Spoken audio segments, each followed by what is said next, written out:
And the final thing I would do is I would pursue the love of Jesus with all of my heart. I would do whatever it took to maintain my first love for Jesus. And quickly, I want to tell you what happened to me. As I said, God said, wait a Sunday. This was in April the 17th, 1973. Brother Fawcett was preaching. I made my way. God did something. I don't know what he did. I didn't feel it. I heard people say there's a ball of fire. There's glory hits your soul. You'll run, you'll dance, you'll shout. Nothing of that happened to me. I didn't know it happened. I'm sitting here and expecting something, and there's nothing but a quiet calm. And I had been walking with God for the years. And listen to me, I told my wife Nancy, and we didn't get to meet here, but I used to pray back on these canals. I would go out of study hall, or I'd go back there, and I was trails all back in there. My praying ground, like I said, in Carolina, I would go to the woods down here. I went to the canal, and I would pray. And most of the time, I was praying for a wife. And I want to introduce her to you. And God asked me, just stand up and wave it and say that. You know, this is Nancy. I prayed for 13 years. I had a lot of women chasing me down here, but I wouldn't let them catch me.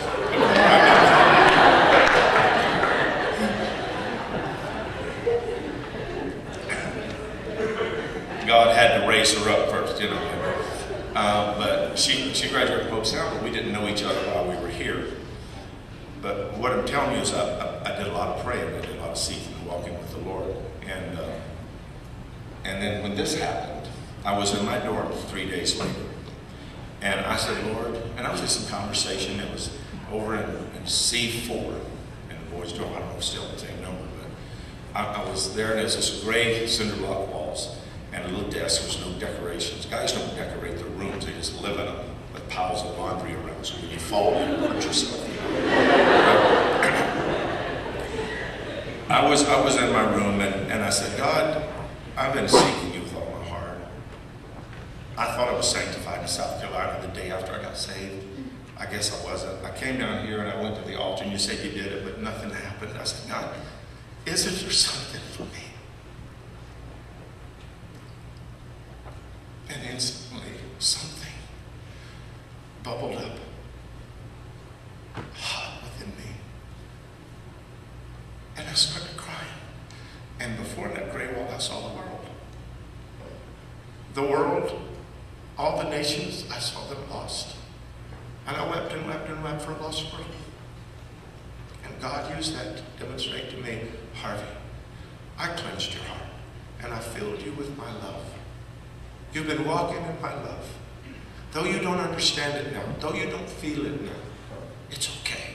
You're walking in my love. I was a ministerial student. I got involved in a mission department, fasting and prayer thing over noon.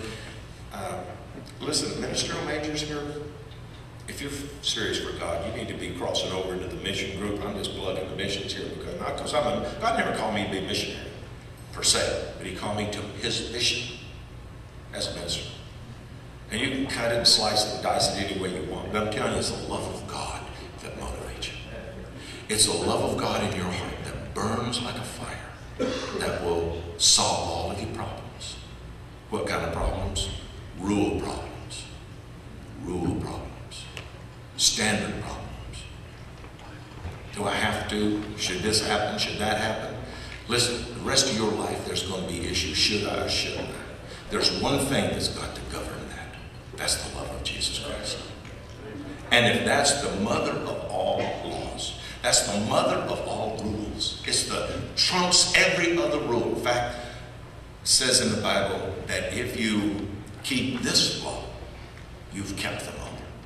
That's the love of God. To love God with all of your heart and soul and mind and strength.